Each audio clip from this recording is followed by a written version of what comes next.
കുഞ്ഞ് കുഞ്ഞ് വീട്ടിൽ പോകുന്ന നല്ലത്. കണ്ടിട്ട് തീരെ സുഖമില്ലാത്തതുപോലെ. താൻ ആരാ ചോദിക്കാൻ?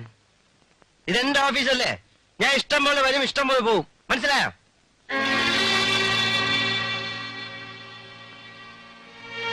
ചേട്ടാ, ചേട്ടൻ ആരെങ്കിലും പ്രേമിച്ചിട്ടുണ്ടോ? എങ്കിൽ പ്രേമിക്കണം. പ്രേമ നൈരാശ്യം ഉണ്ടാവണം. അപ്പൊ മനസ്സിലാവും എന്തിനാ കുടിക്കുന്നെന്ന്.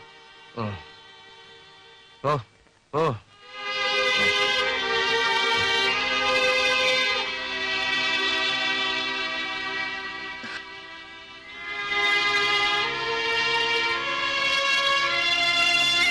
പീറ്ററുണ്ടോ?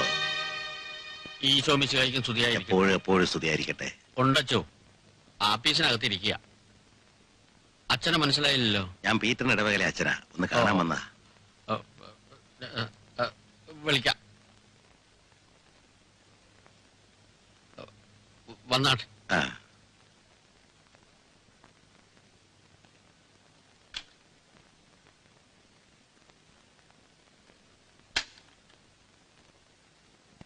ഉറക്കമായിരിക്കും. അല്ല, വിളിക്കാച്ചോ. അച്ഛനെപ്പോ വന്നു? ഇരിക്കൂ.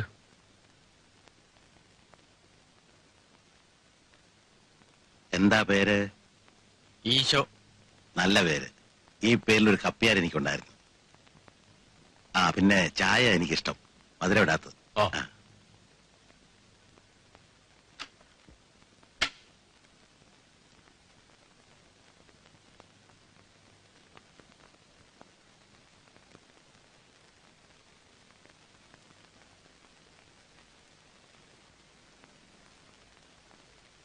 നീ അവിടെ ഇരിക്ക. ഇത്രയും നല്ല ഓഫീസ്, നല്ല പേരുള്ള കമ്പനി, ചെറുപ്പക്കാരനായ ഉടമസ്ഥൻ. അയാൾ ഈ വേഷത്തിൽ ഇവിടെ ഇങ്ങനെ ഇരുന്നാൽ എന്താ ഇതിന്റെ അർത്ഥം? നിന്നെ അതും ഇതും പറഞ്ഞ് സ്വാധീനിക്കാനോ ഉപദേശിക്കാനോ അല്ല ഞാൻ വന്നത്. നിന്റെ മനസ്സിനെ ബാധിച്ചിരിക്കുന്ന ഈ നിരാശ ബിസിനസിനെ ബാധിക്കരുത്, അത്രമാത്രം. മദ്യപാനവും അലസതയും ഒരു പ്രശ്നത്തിനും ഒരു പോംവഴിയല്ല മോനെ. എന്നോട് മത്തായിക്കുട്ടി വിവരങ്ങളെല്ലാം പറഞ്ഞു. മത്തായിക്കുട്ടിയും ആ പാവം റെക്സും നിന്നെ കൊണ്ട് എത്രമാത്രം വിഷമിക്കുന്നുണ്ടെന്ന് നിനക്കറിയാവോ? അതുപോട്ടെ, അവരുടെ വിഷമം എങ്ങനെങ്കിലും മാറിക്കൊള്ളുമെന്ന് വിചാരിക്കാം. നീ ജീവനതിലും സ്നേഹിക്കുന്ന ആ പെൺകുട്ടിയും നിന്റെ ഏറ്റവും അടുത്ത കൂട്ടുകാരനും ഇന്ന് സന്തോഷകരമായ ജീവിതം നയിക്കുകയാണ്. നീ തന്നെയല്ലേ അവിടെ വിവാഹത്തിന് മുൻകൈയെടുത്തത്? ആ കുട്ടിയും കൂട്ടുകാരനും നിന്റെ ഇന്നത്തെ സ്ഥിതി അറിയാൻ ഇടവന്നാൽ, അതിനുള്ള കാരണം എന്താണെന്ന് അവരറിഞ്ഞാൽ, പിന്നെ എന്താടോ അവരുടെ ജീവിതത്തിനൊരു സമാധാനം?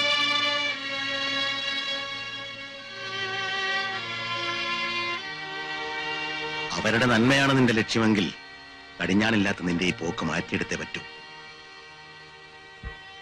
കാലത്തിനൊരു പ്രത്യേകതയുണ്ട് മോനെ, എല്ലാ മുറിവുകളെയും മായ്ക്കാനുള്ള കഴിവ്. പീറ്റർ, നീ കുറച്ചു ദിവസത്തേക്ക് ഈ അന്തരീക്ഷത്തിൽ നിന്നൊന്ന് മാറി നിൽക്കുന്ന നല്ലതാണ്. പുറത്ത് ധാരാളം സുഹൃത്തുക്കളൊക്കെ ഉള്ളതല്ലേ. ഒരു ബിസിനസ് ട്രിപ്പ് തന്നെ ആയിക്കോട്ടെ. ഞാൻ വെറുതെ പറയല്ല, പീറ്ററിന് ഒരു ചേഞ്ച് ആവശ്യമാണ്. ഞാൻ ഇറങ്ങട്ടെ.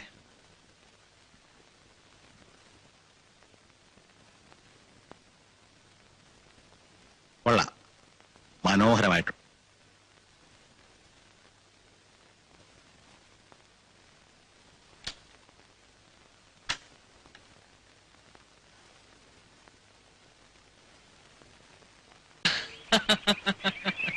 എന്താ റെക്സ്? ഒന്നുമില്ല, നിന്റെ അടിയുടെ ശക്തിയെ കുറിച്ച് ഓർത്തു പോയതാ. കണ്ണിൽ പൊന്നീച്ച പറഞ്ഞു. Relax please. ഞാൻ എത്രയോ പെൺകുട്ടികളുമായി ഇടപഴകിയിട്ടുണ്ട്, സംസാരിച്ചിട്ടുണ്ട്. Just for the time sake. അവരിൽ ആരോടും തോന്നാത്ത താല്പര്യം നിന്നെ കാണുമ്പോൾ തോന്നുന്നു. I am very much fond of you. I don't know why it is.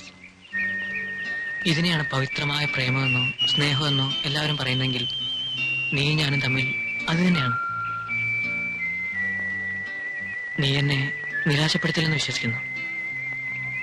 Rex, കേട്ട് തഴമ്പിച്ച സിനിമ ഡയലോഗൊന്നും പറയാൻ ഞാനില്ല. റെക്സിന് എന്നോട് അത്രയ്ക്ക് ഇഷ്ടമാണെങ്കിൽ, മറ്റുള്ള എതിർപ്പുകളൊന്നും ഇല്ലെങ്കിൽ, റെക്സിന് എന്റെ അമ്മയുമായി ഇക്കാര്യത്തെ കുറിച്ച് സംസാരിച്ചൂടെ? Of course. പക്ഷേ ആദ്യം ഞാൻ ചേട്ടനുമായും സംസാരിച്ചോട്ടെ. അത് കഴിഞ്ഞിട്ട് പോരെ വീട്ടിലേക്ക് വരുന്നത്? പീറ്റർ എടുത്ത തീരുമാനം എന്തായാലും നന്നായി. എപ്പോഴും ചാൻസ് കിട്ടിയെന്ന് വരില്ലല്ലോ. രാജ്യങ്ങളെല്ലാം കാണുകയും ചെയ്യാം, കൂട്ടത്തിൽ അല്പ സെയിൽസ് പ്രൊമോഷനും. അട്ടെ, എത്ര ദിവസത്തെ പ്രോഗ്രാമാ? 1 മാസത്തെ പരിപാടിയാ.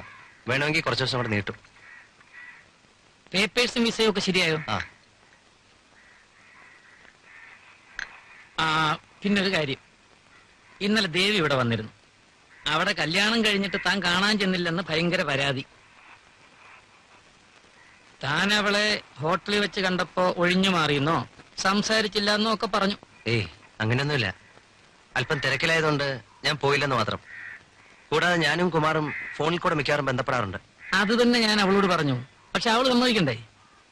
പറഞ്ഞ് അവസാനം അവൾ കരച്ചിൽ വരെ എത്തി. താൻ ഏതായാലും അവിടെ വരെ ഒന്ന് ചെല്ല്. അവിടെ വിഷമം മാറുന്നെങ്കിൽ മാറട്ടെ. ഉം.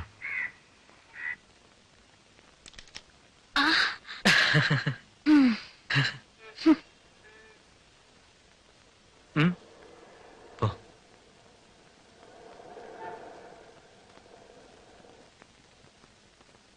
പിണക്കമായിരിക്കും. പിണക്കമുണ്ടെങ്കിൽ മാറ്റാനല്ലേ ഞങ്ങൾ വന്നത്? അല്ല, ഞാൻ വന്നത്. ഞാനാരെയാ പിണങ്ങാൻ? നിന്റെ ചേട്ടൻ എവിടെ? ഞാൻ കണ്ടില്ല. ആഹാ, എടാ കള്ള, നീ വിളിച്ചേക്കായിരുന്നു. അല്ല, വാടവിടെ വാടകത്തൊട്ട് ചുമ്മാ നടക്ക. ഞാൻ ആദ്യം ഇവനെ അകത്തേക്ക് വിട്ടത് വേറൊന്നും കൊണ്ടല്ല. ഏതായാലും കുറെ ചീത്ത കേൾക്കുന്നറിയാം. അത് ഇവൻ കേട്ടോട്ടെ എന്ന് വിചാരിച്ച.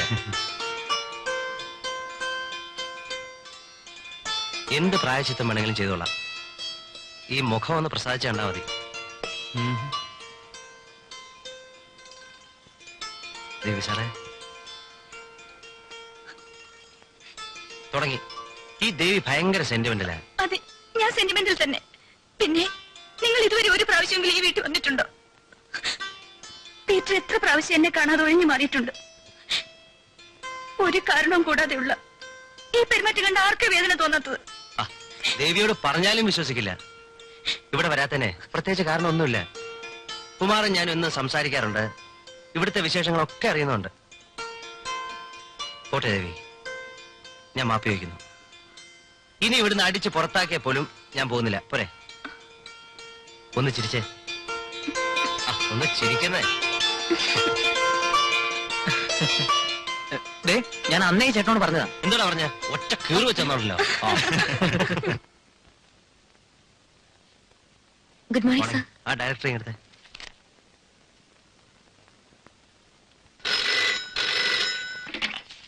ഹലോ. Wrong number.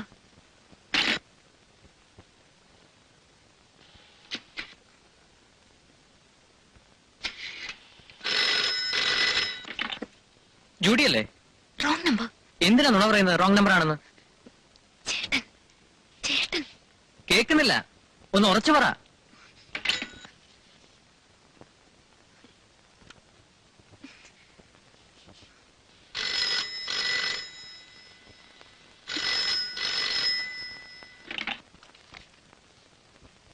ജൂഡി അല്ലേ? നല്ല ആളാ. ഞാനിത് എത്രാമത്തെ പ്രാവശ്യം ഫോൺ ചെയ്യുന്നത് അറിയാവോ? എന്താണ് മിണ്ടാത്തത്? ഒന്നും കേൾക്കുന്നില്ല. റെക്സേ, അയ്യോ, ചേട്ടനോ? നല്ല ആളാ. നിനക്ക് ചേട്ടൻ അടുത്തുള്ള കാര്യം ഒന്ന് പറയാൻ പാടില്ലായിരുന്നു. അത് കൊള്ളാം. ഞാൻ എങ്ങനെ പറയാനാ? ചേട്ടനടുത്തൊന്ന് മാറിയിട്ട് വേണ്ടേ? ചേട്ടൻ എന്തു പറഞ്ഞു? എന്തു പറയാനാ? ഞാൻ ഇല്ലാത്ത നുണയൊക്കെ പറഞ്ഞു പറ്റിച്ചു. എങ്ങനെയെങ്കിലും ഒന്ന് ഊരണ്ടേ? ചേട്ടനറിയാമോ എന്ത്? നമ്മൾ തമ്മിൽ? നമ്മൾ തമ്മിൽ കാഴ്ച ബംഗ്ലാവിൽ പോയില്ലേ ആനയെ കാണാൻ? ആ കാര്യം. ചേട്ടൻ അറിഞ്ഞാൽ എന്താ, ഇല്ലെങ്കിൽ എന്താ? Anyway, we are made for each other.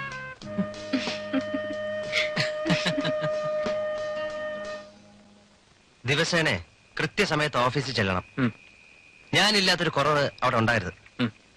നിനക്ക് എന്തെങ്കിലും സംശയം ഉണ്ടെങ്കിൽ ഈശോ ചേട്ടനോട് ചോദിച്ചോണം. നിനക്ക് ബുദ്ധിമുട്ടൊന്നുമില്ലല്ലോ? എനിക്കെന്ത് ബുദ്ധിമുട്ട്? ചേട്ടൻ ധൈര്യമായിട്ട് പോയിക്കോ. എല്ലാം ഞാൻ നോക്കിക്കോളാം. എനിക്ക് ധൈര്യക്കുറവുണ്ടായിട്ടൊന്നുമല്ല. ആ, പിന്നെ ആ ജൂഡി ഉണ്ടല്ലോ, അവളെ ഈ മാസം പറഞ്ഞു വിട്ടേക്കണം. എന്തിനാ ചേട്ടാ അവളെ പറഞ്ഞു വിടുന്നത്? നമുക്കെന്തായാലും ഒരു ടെലിഫോൺ ഓപ്പറേറ്ററിന്റെ ആവശ്യമില്ലേ? And she's quite capable. അതൊക്കെ ശരിയായിരിക്കാം, പക്ഷേ നമുക്ക് അവളെ വേണ്ട. ഞാൻ അടുത്ത മാസം 1-ാം തീയതി പോലെ വേറെ ആളെ ഏർപ്പാട് ചെയ്തിട്ടുണ്ട്. No, it's too much. ഒരു കാരണം കൂടാതെ ആ പാവം പെൺകുട്ടിയെ പറഞ്ഞു വിടരുത്. ആ കുട്ടിയുടെ വരുമാനം കൊണ്ടാ ആ കുടുംബം കഴിയുന്നത്. നിനക്ക് എന്ന് തുടങ്ങി ഈ ജീവകാരുണ്യ സ്നേഹം? നിനക്കെന്താ അവളോട് ഇത്ര താല്പര്യം? എനിക്കാരോടും താല്പര്യം ഉണ്ടായിട്ടൊന്നുമല്ല. ആരെയായാലും ശരി, ഒരു കാരണവും കൂടാതെ പറഞ്ഞു വിടുന്നതിന് ഞാനെതിരാ. ആർക്കായാലും കഴിവുണ്ടെങ്കിൽ നല്ല ജോലി കിട്ടിക്കോളും. ആജീവനാന്തം നമ്മുടെ ഓഫീസിൽ തന്നെ ജോലി ചെയ്യണമെന്ന് നിർബന്ധമൊന്നുമില്ലല്ലോ. അതിനിപ്പോ ഇവിടുത്തെ ജോലിക്ക് എന്താ തകരാറ്? ഞാൻ കാരണമാണെങ്കിൽ ഞാൻ ഓഫീസിൽ പോണ്ടെന്ന് വെച്ചേക്കാം. നിന്നെ എങ്ങനെ ഉപേക്ഷിക്കുക? രക്തബന്ധമായി പോയില്ലേ? കൂടാതെ മരുമകൾ ഒരു ടെലിഫോൺ ഓപ്പറേറ്ററായിട്ട് ജോലി ചെയ്യുന്നതിന്റെ നാണക്കേട് നിനക്കല്ല, മത്തായി കുട്ടിക്ക. ആ